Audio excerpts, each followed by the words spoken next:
এখন class 9ৰ registration form হয় 2026-ৰ। ইয়াতে মই দেখাই দিওঁ। Name of the school and code. যিখন স্কুলত পঢ়ি আছে বৰ্তমান সেইখন স্কুলৰ নামটো আৰু যদি কোনোবাই সেই স্কুলৰ কোডটো জানে লিখিলে হ'ল, অন্যথা স্কুলত সুধি লিখি ল'লে হ'ল। তাৰপাছত আছে 1 নম্বৰত নেম অফ দ্য ষ্টুডেণ্ট, ছাত্ৰজনৰ নাম ইয়াতে হ'ব। তাৰপিছত কৈছে ফাদাৰ্ছ নেম, 2 নম্বৰত দেউতাৰ নামটো লিখিব লাগিব। তাৰপাছত 3 নম্বৰত মাৰ নামটো। তাৰপিছত 4 নম্বৰত যিসকলৰ মা বা দেউতা আছে তেওঁলোকে মা বা দেউতাৰ নামটো লিখিলে হ'ল, আৰু কাৰোবাৰ যদি নাই তেনে ক্ষেত্ৰত যিকোনো এজন গাৰ্জেনৰ নাম লিখিলে হ'ল।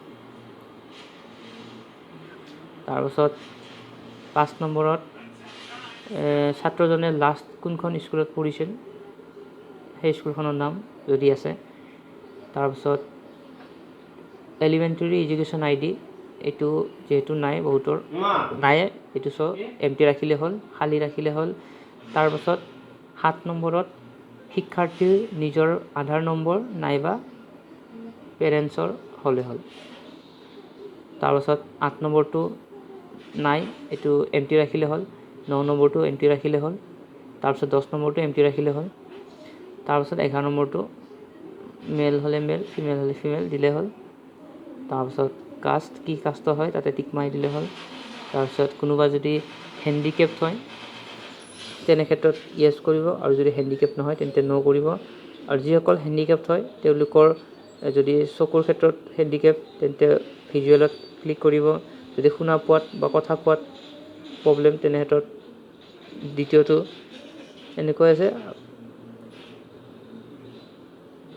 দিলে হ'ল যিটো যাৰ। তাৰপাছত 17 নম্বৰত মোবাইল নম্বৰটো দিব, নিজৰ হওক বা পেৰেণ্টছৰ হওক। তাৰপিছত এড্ৰেছটো লিখিব। তাৰপিছত যদি প্ৰেজেণ্ট এড্ৰেছ আৰু পাৰ্মানেণ্ট এড্ৰেছ একে হয় তেন্তে ৰাইট চিনটোত বক্সটোত ৰাইট চিন ক্লিক কৰি দিলে হয়। তাৰপিছত কি মিডিয়ামৰ হয়, 31 নম্বৰত সুধিছে মিডিয়াম অফ ইনষ্ট্ৰাকশ্যন। যদি এছামিছ মিডিয়াম হয় তেতিয়া এছামিছ মিডিয়াম, আৰু যদি ইংলিছ মিডিয়ামত পঢ়ি আছে তেন্তে ইংলিছ মিডিয়াম, আৰু বড়ো হ'লে বেঙালী হ'লে সেইটো দিলে হ'ল। তাৰপিছত MIL 32 নম্বৰত সুধিছে MIL ছাবজেক্ট। MIL ছাবজেক্ট কি হয়, আমাৰ বহুতৰ এছামিছে থাকে, এছামিছ হ'লে এছামিছ লিখিলে হ'ল। কাৰোবাৰ যদি MILত বড়ো ছাবজেক্ট আছে বড়ো লিখিলে হ'ল, সেনেকৈ যাৰ যিটো লিখিলে হ'ল। তাৰপিছত MIL গ্ৰুপ কি হয় এইটো সুধি পেলাই লিখি দিলে হ'ল, যোনে যোনে জানে তেওঁলোকে লিখি দিলে হ'ল, নাজানিলে স্কুলত সুধি লিখিলে হ'ল। তাৰপিছত 34ত আছে ইলেক্ট্ৰিক ছাবজেক্ট।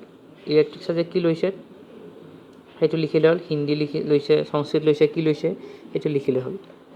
তাৰপিছত ইয়াতে নিজৰ এখন কালাৰ ফটোগ্ৰাফ লগাব লাগিব, পাছপৰ্ট চাইজ।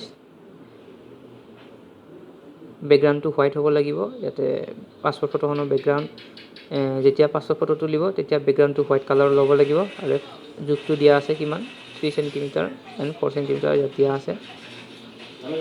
তাৰপিছত ছিগনেচাৰটো, শিক্ষাৰ্থীৰ ছিগনেচাৰটো এই বক্সৰ ভিতৰত কৰিব লাগিব।